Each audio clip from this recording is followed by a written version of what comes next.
Hey, this is Boaz. Thanks for showing up. Please visit the Fools and Sages podcast at foolsandsagespodcast.com. There are no spaces and it's all spelled out. You can find show notes, references, bios, merch, and other cool features. Contact us if you have feedback or a question, if you want to appear on the show, or if you want either or both of us to be a guest on your podcast. You can listen and subscribe on Spotify, YouTube, Rumble, Apple Podcasts, iHeart Podcasts, and anywhere else great podcasts are found. And follow us on X and Instagram. Support us on Patreon. The Patreon link's also in our website. And thank you. Enjoy the show.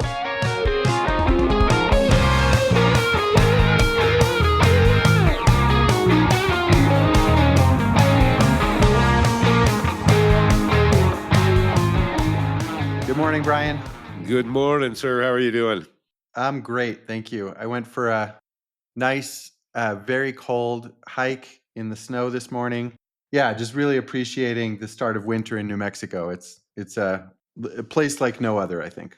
Yeah, it came in with quite an episode this year.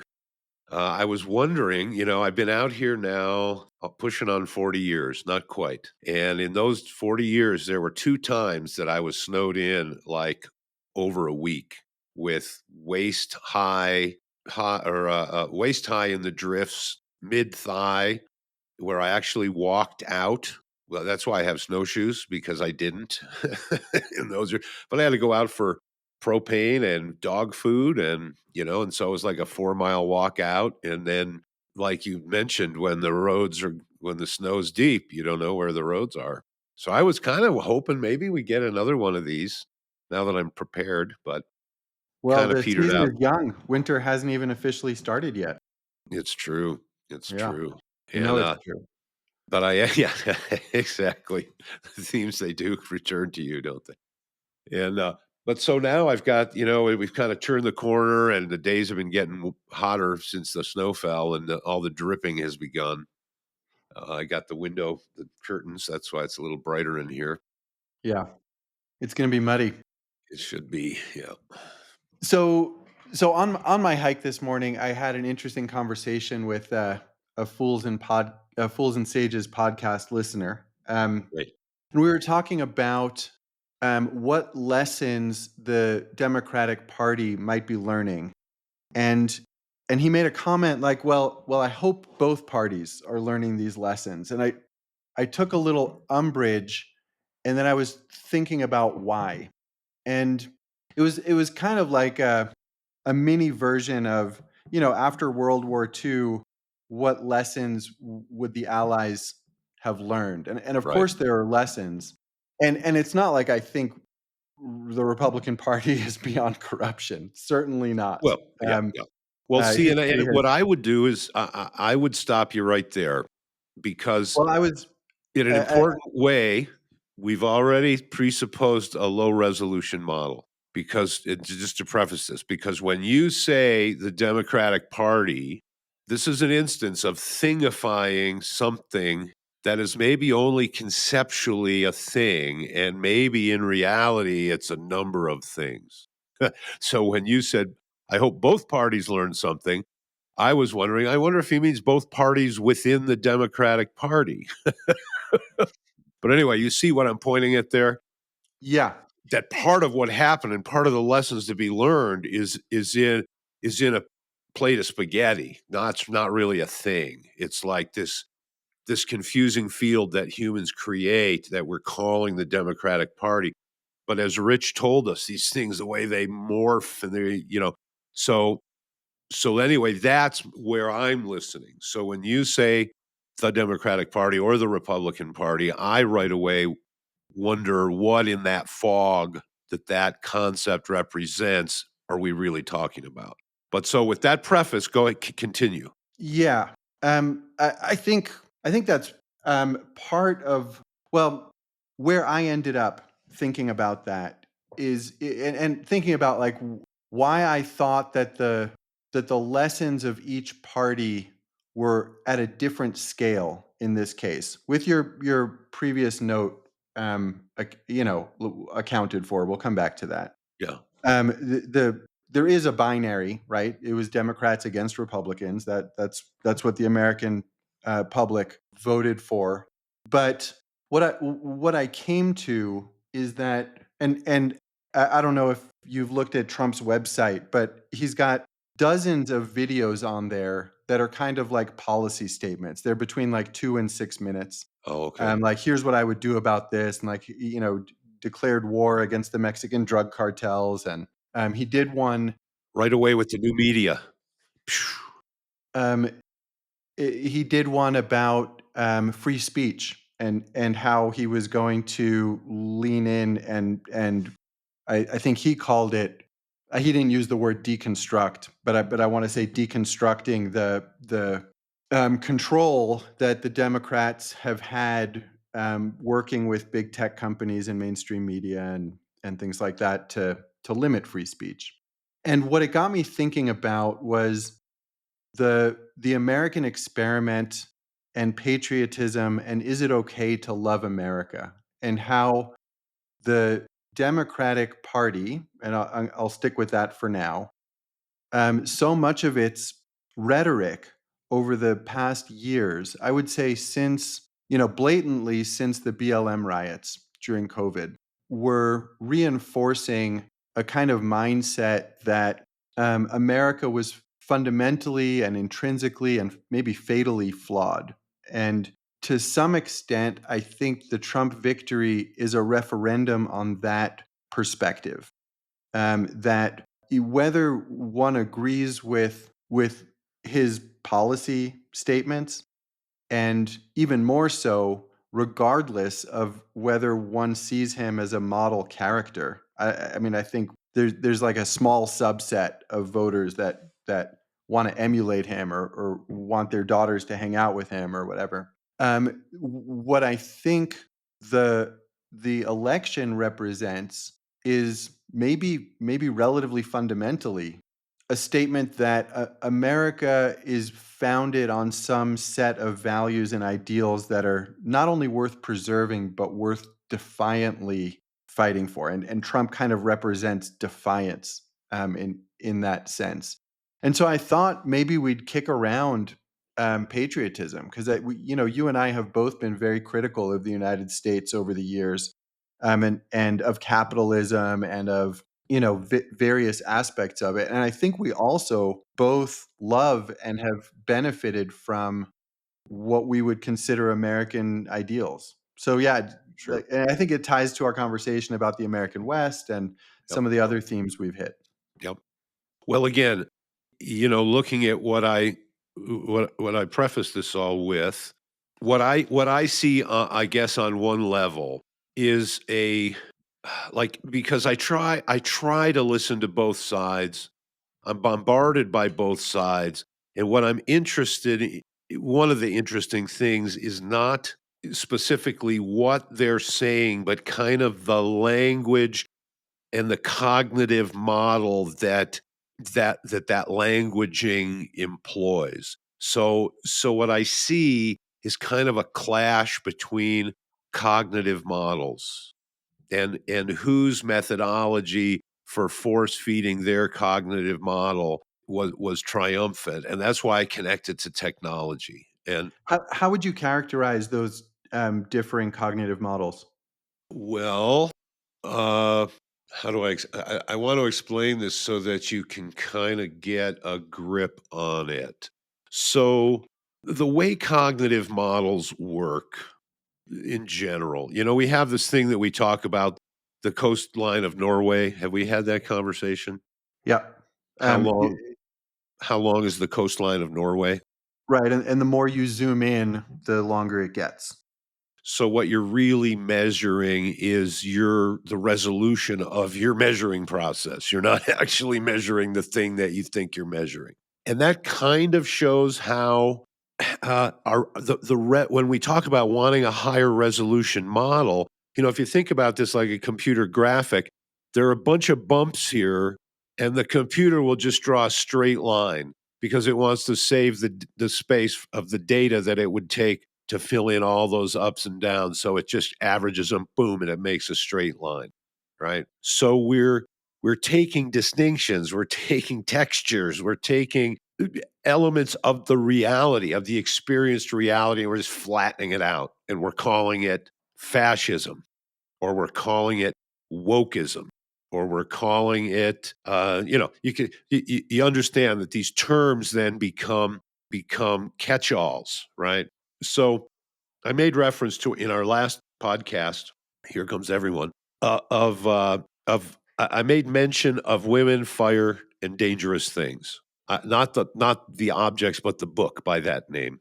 Uh, yeah, because that's a shorter conversation talking about women, fire, and dangerous things. But in that book, we have a whole episode called The Semantic World. And we talked about how that semantic world impacts the way we experience reality in our lives. And there's a whole field that book actually comes from, and it's called cognitive linguistics. And it's literally it's about some very interesting things. One of them has to do with metaphor and how we use metaphor. One of them has to do with the body-based aspects of our languaging. But so the way that we speak something determines what things we're flattening out and what things we're kind of emphasizing, because those are the things we leave in the landscape and choose to represent. And so different cognitive models do that all differently. That's why we have a multi-model approach. So, like Rich told us in our election special, he said that when politicians use polls, it isn't just to figure out what the public wants. That's kind of a babe in the woods, kind of a hyper innocent interpretation, because as he explained, what they're really doing is there's a number of issues and they're finding out which are the ones that push the buttons the best. So in a way, they're measuring what elements do we build our cognitive model out of so that it'll take, so it'll stick on the minds of the public. And then we kind of fight those, right? And like Rich says, these cognitive models that we push always have incongruencies. There's always ways that they don't match, right? So a woman should have control over her body. Everyone should have control over their body. I see that as something that the metaphysics of creation sort of implies. And people are very vocal about that, but they also will do all sorts of things to try to get you to inject a thing into your body. Now they don't want you to have, and they've actually I can't remember which person said it, but maybe Arnold Schwarzenegger, screw your freedoms. Because they were in their cognitive model, they're trying to push something higher, like, oh, you're killing grandma, I think was the thing. Well, that cognitive model, somehow, maybe they focus group, they said, oh, killing grandma gets a real bop on the needle. So we're going to build our cognitive model to try to get the public to operate with this model by charging it up in the different ways that we can charge it up. And this is not something that happens on just one side, it happens on both sides, right? Clearly, because there's like an arms race, right? Who's gonna have control of the joystick? So that's what I see. Patriotism is one cognitive model, and it's an old one in this country. But Christian values are also an old cognitive model in this setting that have to do with things like clothing the poor and helping the disadvantaged. And there are famous politicians who've spoken about, we measure the attainment of a culture by how it treats the lowest among us. And that's sort of like an obligation, of another form of noblesse oblige, right? If you are the aristos, if you are the best, then you have a responsibility to those that weren't, the beneficiaries of such blessings, maybe. So we have those values too. And sometimes these things conflict, right? Because we have that freedom and we have these moral obligations, and then we have the idea that we're going to use the politics to wage that. I've mentioned before, I think there's an interesting topic about what are the rules that we think we have the right to expect other people to follow. It's fundamentally a political question. We talked about mal in se and mal prohibido. The things we all know in our belly are messed up and we don't want to see people doing or have them done to us. And the things that we agree on by convention. So yeah, there I see this battle as kind of a battle between cognitive models. And that's why I think that maybe we have a tendency to measure these impacts across demographic groups, but my suspicion is that these demographic groups are subject to different cognitive models, which is why we tend to see traction, say, with college-educated people around different things than traction with non-college educated people. Why? Because they're exposed to different cognitive model sets, you might say.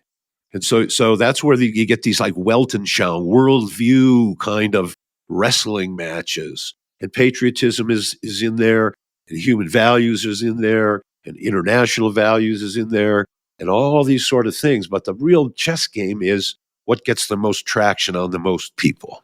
Yeah. Well, and I think the as you're suggesting, the cognitive model put forward by the Democrats in this election had content that was less resonant than the cognitive model put forward by the Republicans. What is interesting to me about that is the values implied in those cognitive models are also different. And I think that's when it comes to lessons learned or why people feel optimism or don't about the change Right. in the standard, um, I think has content in it that maybe is relevant to how we can experience or predict where the collective psyche is heading. Right. And that's why the idea of both parties or both cognitive models learning the same lessons chafes because I think that of course corruption and collusion and all of those things are lessons that we'd all benefit from everyone taking to heart. But they're like seeing the video about restoring free speech and really making it fundamental again to public discourse goes Smart to a move. place, at least for it. Yeah, I mean it's a smart move, but it also it's a smart move politically in terms of having a cognitive model that gets traction, but it's also a smart move in terms of having a chance at a better society. It's a smart move because technologically you can't stop it. That's That's also what true. this revolution is about, and only stupid people try to swim against the current.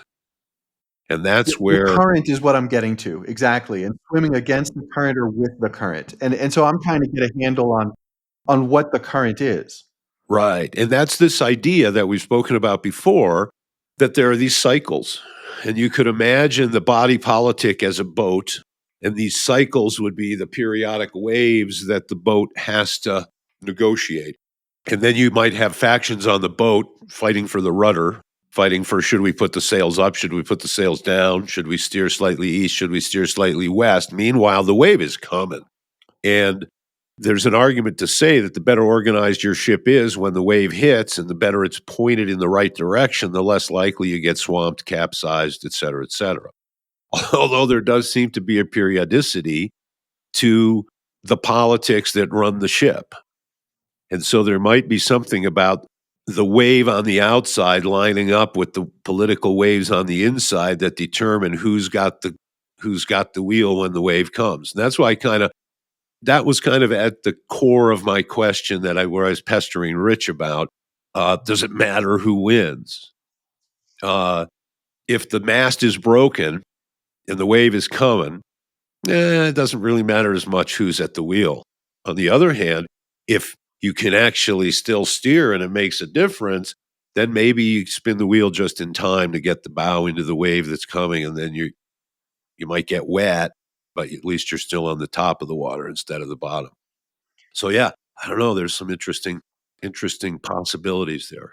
With the metaphor you're bringing up, it recalls the conversation about yin will and yang will, and now I'm thinking about collective yin will and yang will, which I don't think we touched on so much, but No, but kind it's of there, like isn't it? collective destiny, or and how much does steering really influence that outcome? We know it can't change the weather.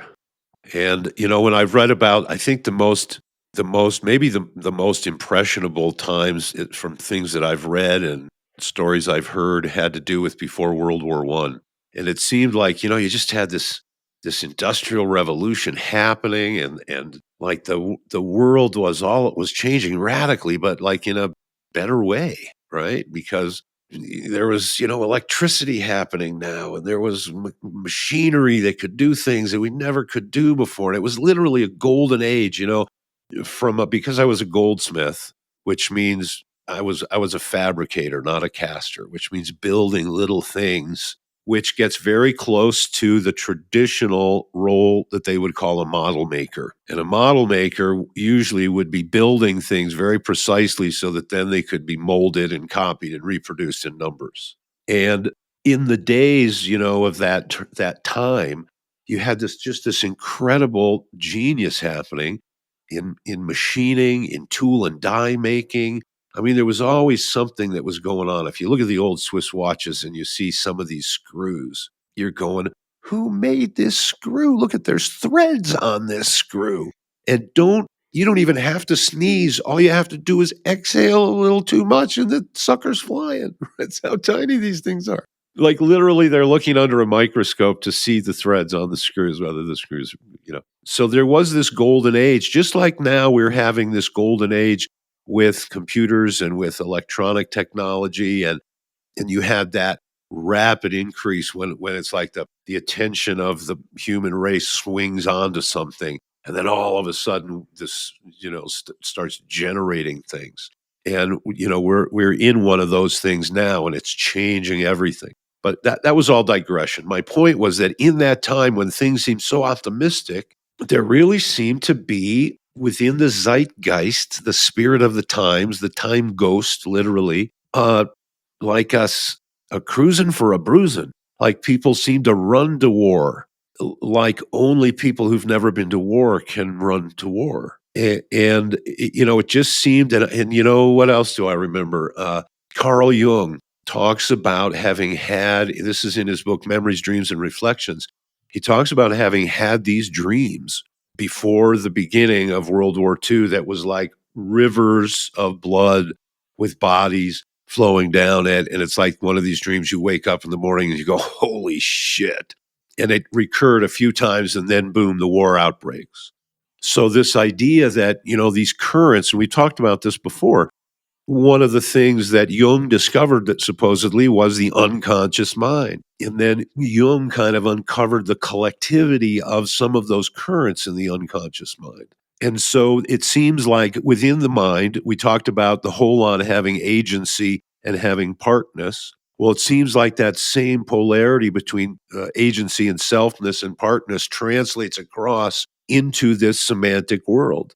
So, this part that we share seems to have currents, and it seems to be going through something. And that's where we get this idea of a bigger current. Is there something that's unfolding through the human race? Go back and explain how, say more about the collective unconscious and elements of the collective unconscious translate into the semantic world. I think what you're saying is that that's maybe a precursor to the cognitive models that we were just talking about. But if Sure. you could explain that further, that'd be great. Well, think about it this way. We have all of these authors out there, all these painters, artists out there, and they're writing all sorts of books, they're making all sorts of movies, they're painting all sorts of paintings, but some of them we go, aha, right? And strangely, like Starry Night, right, by Vincent van Gogh. Everyone loves Starry Night, but it sat in the back room of a gallery storage room for years. And everybody looked at it like, oh, there's another one. But then somehow it came out. Somehow the mind of the public at large saw it. And somehow now, not when it was painted, not even before the painter had died, but sometime later it clicks. And everybody goes, oh, why? Because a theory is that rather than it just being dumb luck or randomness, that it somehow had a sympathetic vibration to what people were feeling, or it had the flavor of the times so that people felt encouraged to embrace it. Think of punk rock. Think of punk rock in the 50s. How they would have been chased out of the place, right? It would be so crazy that nobody would ever have even thought to do it because they didn't. Nobody did. But something about the times, and then the next thing you know, here are the Sex Pistols and God Save the Queen. Uh, now I'm sure we get into that with a musicologist will tell you this didn't just drop out of the sky. This happened through a thing. But my point is that the spirit of the times had a listening for something during some times, and it was totally different than another time. At one point, Satie, right? Eric Satie, he didn't write a whole lot of music. And he he ironically didn't want his music to be listened to. Like, not that he didn't want it to be played, he just didn't want you to listen to it while it was being played. It was meant to be background music, like later Brian Eno came up with ambient music, right? And so one famous one was called Music for Airports. This is our rock and roll reference for this episode. And it was ambient music, and it's kind of cool that it's just in the background, but it's not like you're not going to stop what you're doing to listen to it. It's meant to add a flavor. So anyway, why did all of a sudden, Satie, like I know his name, and given the amount of work that he produced, why would I? Well, because again, something in the story between when he made it and now has given it a niche in the collective unconscious. And so now all that exists for us. Now go to China, right? Well, you hear Chinese music, you don't know if it's old or if it's brand new. I mean, maybe you can tell some brand new stuff from the production technology, but they could be doing that to an old song, right? But because you don't have all the pieces, I mean, this is for the exception for our Chinese listeners, which we do have a couple we saw, because the cognitive model set is different. The associations are different. You just don't have anything to plug that into to run your cognitive model on because the pieces are all different. So it can be different from time, can be different from space. But the fact that we share it culturally, the fact that we share common events, and that as those things change, it impacts that cognitive model or that Weltanschauung, that world perspective, world view. It's a German philosophy word. That we share that, but we don't all share it in the same way. Some of us dance to the music, some of us plug our ears, but we share it. Like my dad loved Frank Sinatra. And then I heard that when they had the trouble of the kids hanging out around 7-Elevens and Allsup's kind of convenience stores late at night, they didn't want them hanging out there, so they just started playing Frank Sinatra music. Well, the mind had moved on, so it didn't hit the same way. So now it had a totally different effect because, as we said before, all meaning is context based. Well, that's a principle of cognitive linguistics. And cognitive linguistics usually gets set up in opposition to objectivism by everybody's friend Ayn Rand. And and obviously we need to be kind of in both of those. This is one of those sliders, and you get a very strange photograph if you slide it all the way one way or all the way the other way. Can you explain what you mean by that? So that was objectivism compared with cognitive. Yeah, so subjectivism Oh, okay. in its simplest terms, and that is to say that if my languaging and they go into use of metaphors and they tie that to the physical experience, which is a clue to what cognitive models stick and which ones don't. But there's the idea that we all perceive different realities because our cognitive models are different. And objectivism says no, these things are timeless and they're outside. That if a tree falls in the forest and there's no one there to hear it, of course it made a sound. What are you, nuts? Right. And sometimes people, obviously the wisdom is in the in-betweens, right? So who was the first cognitive linguist? I would maybe argue Lao Tzu when he says the 5 colors blind the eye, the 5 notes deafen the ear. He's saying that when your cognitive model only has 5 notes, you stop hearing all the tones in between, right? When you only see the 5 colors, you stop seeing, you just see blue. You don't see sky blue differing from the blue of the ocean or from the blue of the bird's feather, right? It's all just blue. And that's why when we talked about painting, and I said, wow, I learned how to see differently because I really started going for what is the difference between the blue on the blue jay's feather and the blue in the sky. and the blue in this sky and the blue in this other sky, and when it's in this object, when it's in the shade, and when it's in the sunlight, and what so all of those things are kind of those cognitive models that give us powers, but they also put straight lines in the coastline of Norway when we might want some texture. So that was kind of a wide weave of factors there, but I think you get the tapestry that's going on there. Yeah, and this might be annoying, but I'm curious to bring that back to um, a concept like patriotism that is in the collective consciousness and that we all relate to differently because of our cognitive models. But I guess I'm left from these election results feeling like patriotism is important, even if we all perceive it differently, or some of us think it's not valuable, and we're better served to think of ourselves as global citizens, and that a great Right. end game might be to all be one population. But you mentioned in our, I think yesterday, when we were talking about Finnegan's Wake and language, about how essential it is to preserve the hundreds of languages that exist, or is it, I don't know, maybe thousands, and partly because they each have their own flavor, but really they each also express a semantic reality, or a container for a semantic reality that has particular nuance. Yep.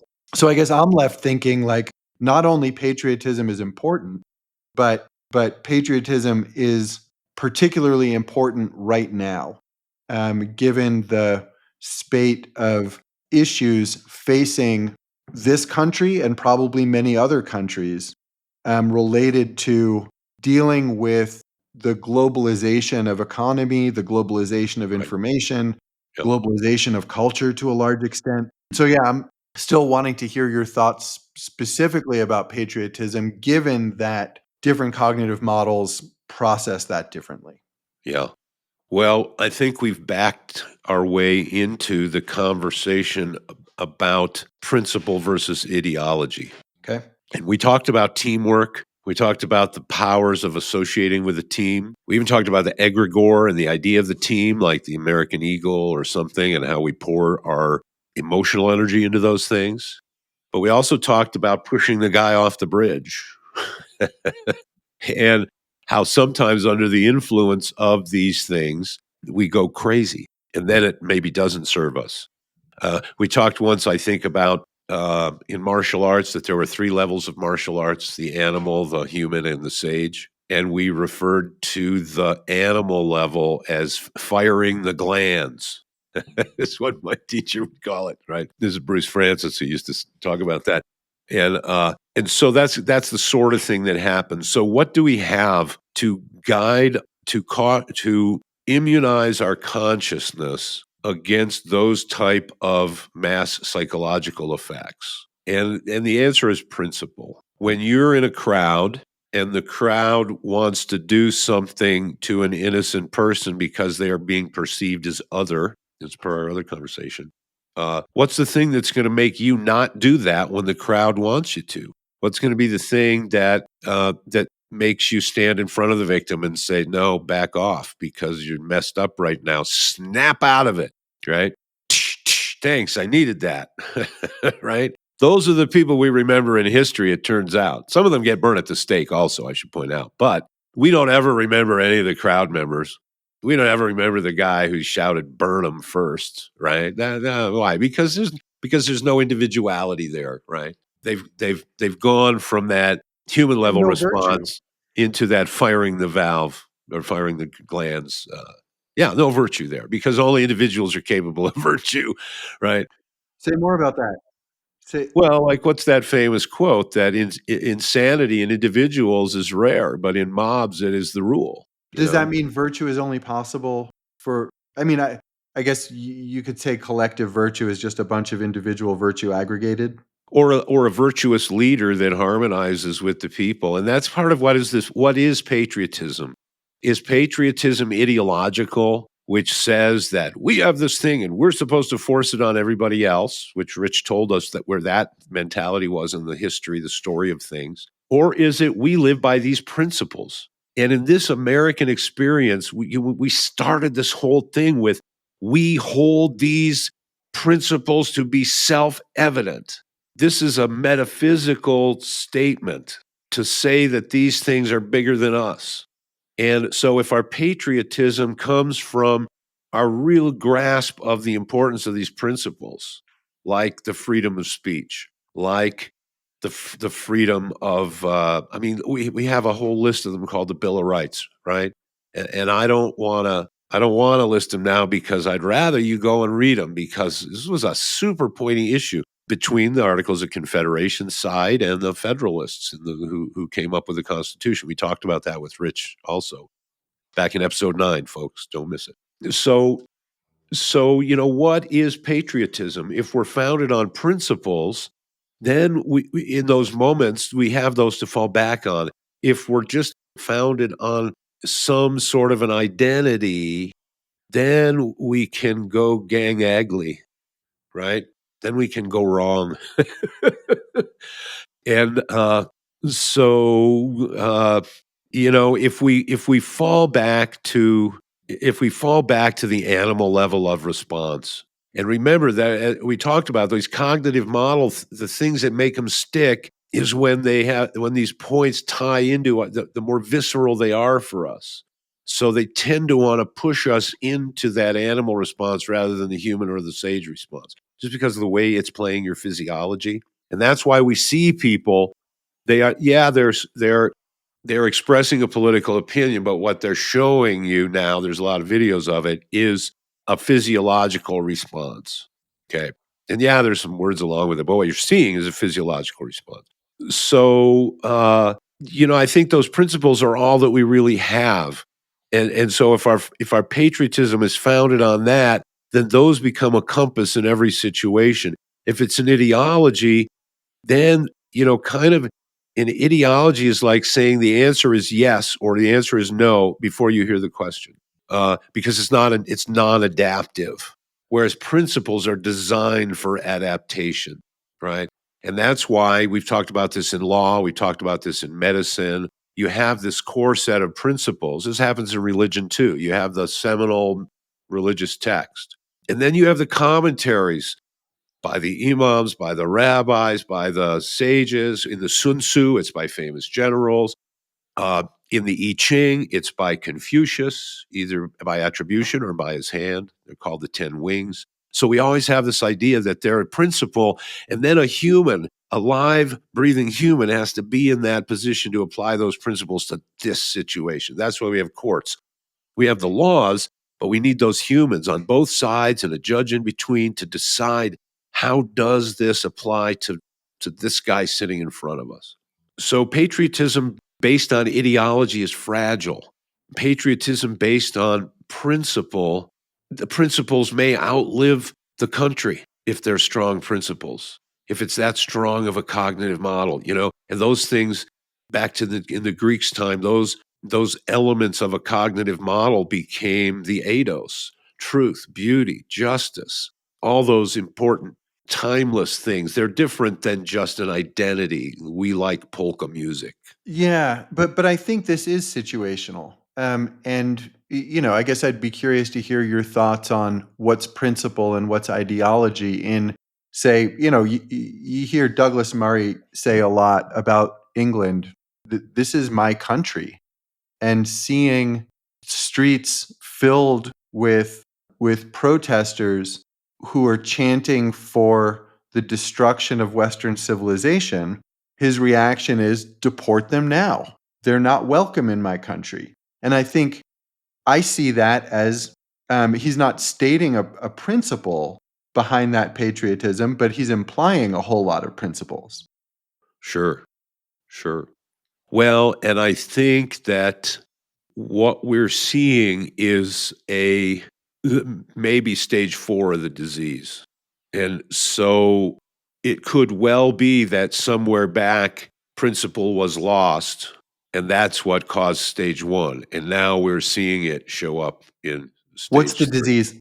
Well, I would say it would have to be a disease in the representational government that's going on there when you have such a visceral response because, on the topic of immigration, which is, of course, not old or not new, rather, it's very old, and it's not restricted to any geographical location except maybe places that nobody wants to go to, like the Gobi Desert or something like that. And so I'm sure there's people in the Gobi Desert that are very attached to their land, right? So yeah, I mean, these are the problems.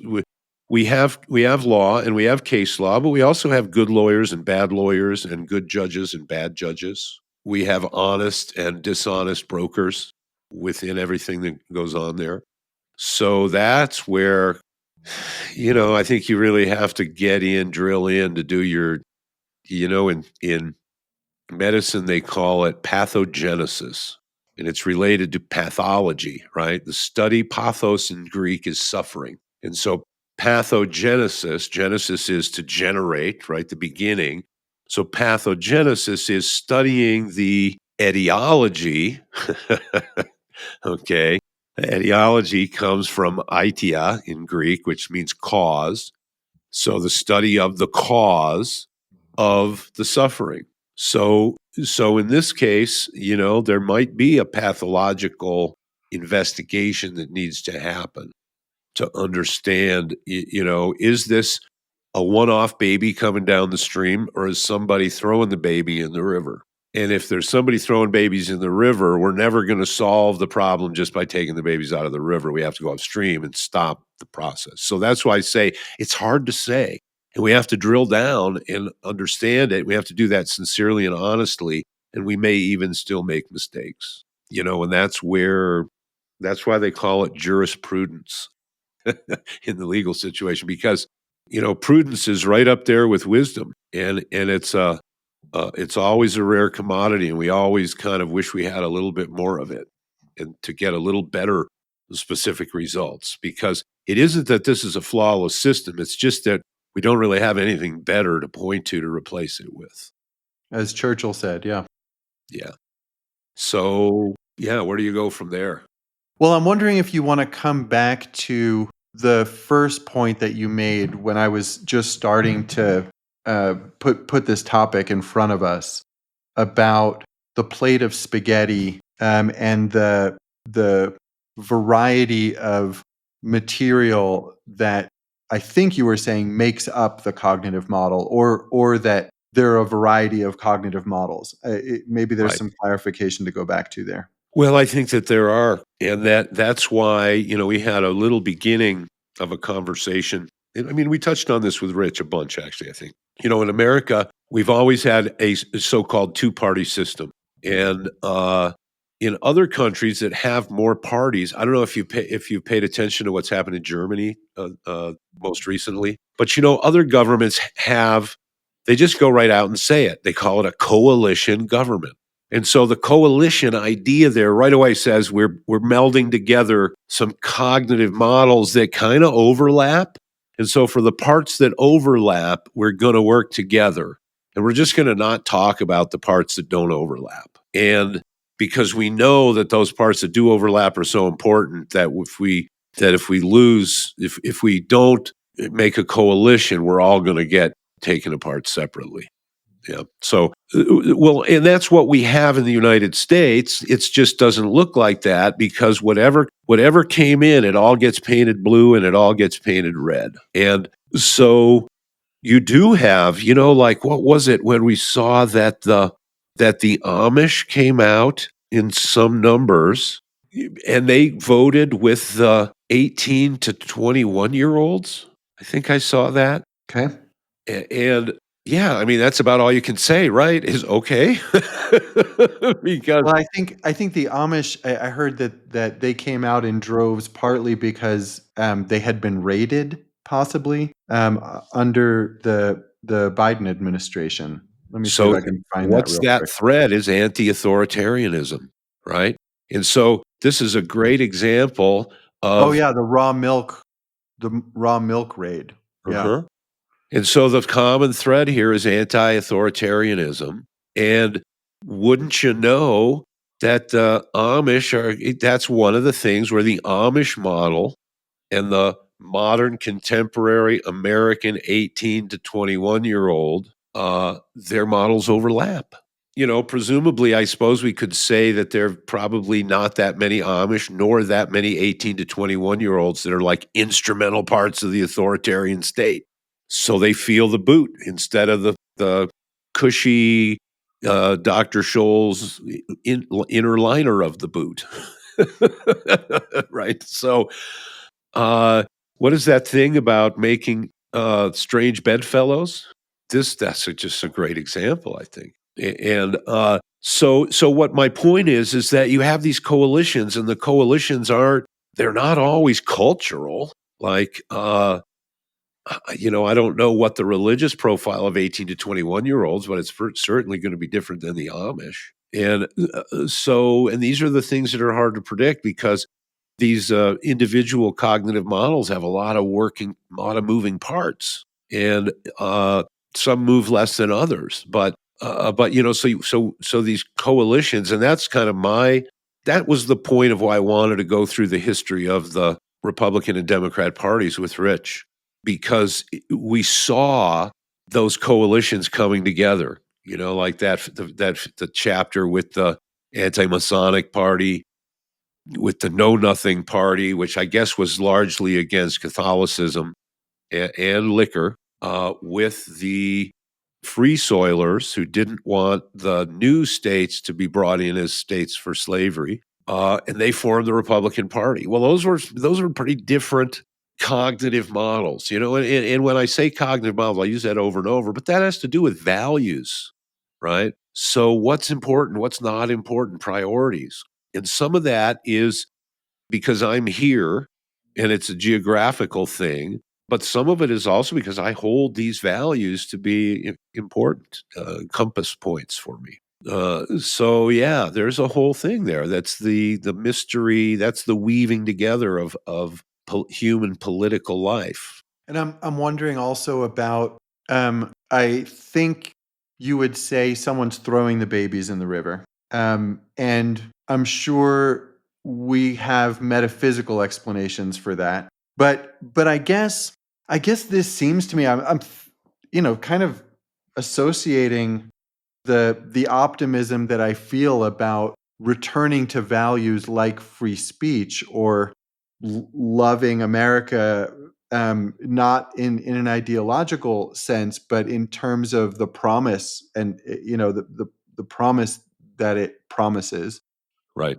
as sort of similar to something I've experienced in ceremonies when the tension breaks and when you get like to that point where you have leverage, and you get past the tipping point, and you might not be done with the work, but you've identified the problem and dealt with it to some extent. Uh-huh. And I think that's why I kind of react to, well, everybody has lessons to learn here. Like, yeah, sure, but this leverage point, I hope, Right. happened, Right. and things like prioritizing free speech are in the fore. Yeah. So what's upstream? That is always the $64,000 question. I guess I ask those from time to time. Yeah. Well, and Crowley, he says, balance each thought with its opposite. And so it's like, I have the devil sitting on this shoulder and the angel sitting on this shoulder, and you go, and so, I mean, there is that sensation that I know a lot of people have, but being a martial artist, being a relatively cunning martial artist rather than a straight up the middle kind of martial artist, uh, I don't ever want to take any wooden nickels. So I always think of that old man who says, "Good fortune, bad fortune, Who who knows? knows?" Yeah. You wanna tell that story? 'Cause I don't know if everybody knows it. Sure. We might do an episode on it at some point, but Yeah, we can preview and it now. the one of the reasons I bring that up now is because I feel on the part of a lot of people the sensation that we have reached some sort of finality, and my suspicion is that this is not the end of the fight. This is just the bell between rounds. So I wouldn't don't put your long pants on yet, right? Just go get a little ice water dumped on your head, get a breath, and realize that these things are always continuous. Nature doesn't do things by great leaps. Self-organizing systems sometimes do, but I'm just saying be cautious, you know. Okay, you know that the polls say 70% of the people are thinking that things are going in the wrong direction. And then you get interviewed, what would you do different? And the answer is, off the top of my head, I can't think of a single thing. And now I'm going to act surprised when that doesn't work. And that's just one of an example. But to me, that's kind of the paints the we could draw in over here and fill that in a lot because I think there's a number of things that do that. So it starts to feel like you might be fighting a boxer who's throwing the game. And so I don't know. So the story is the old man has a horse and he uses the horse to plow his field. He's an old man. He's not going to be plowing the field himself. Then one day the horse runs off. The neighbor comes and says to him, wow, that's just sucks. This is a bad thing. Your horse ran off. Pretty bad fortune, huh? The old man says, good fortune, bad fortune, who knows?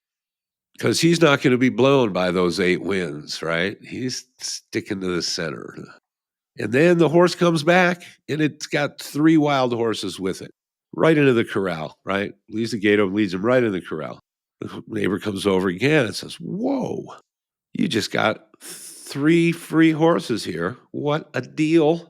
What great fortune.